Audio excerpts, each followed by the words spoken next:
प्रकार रोगर कारण गोटे हूँ संक्रामक रोग गुड़िक आ गोटे हूँ कौन ना अण संक्रामक रोग।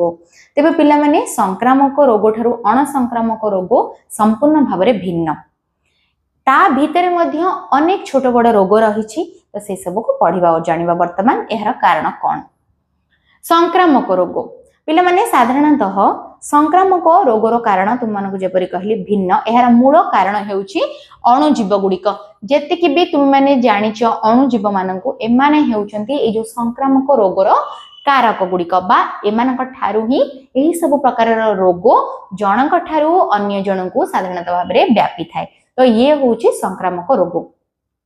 धरी नियो जदि जनक संक्रामक रोग होइथिबो किछिटा आ तुमे माने जदि तांका पाखक गल ताहले तुम मानको कोन हेथाय ना सही प्रकार रोग मध्य व्यापी थाए। तो एही भली भाव में कोन ना संक्रामक रोगर कारण हेउची कोन साधारणतः भाव अणुजीव गुड़िक। तो वर्तमान हम माने जानि नबा संक्रामक रोगर किछिटा ना।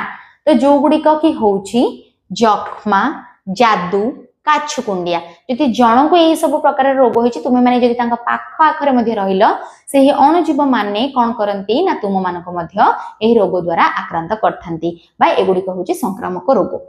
तापर नेक्स्ट होछि अण संक्रामक रोग। पिला माने वर्तमान अण संक्रामक रोग कोन जानिबा जहा कि गोटे जो ए रोगडा जदि जन को हैला ताले अन्य जन को व्यापीबो नाही। तो एही सब जेहेतु अणुजीव मानक द्वारा हेइ न थाए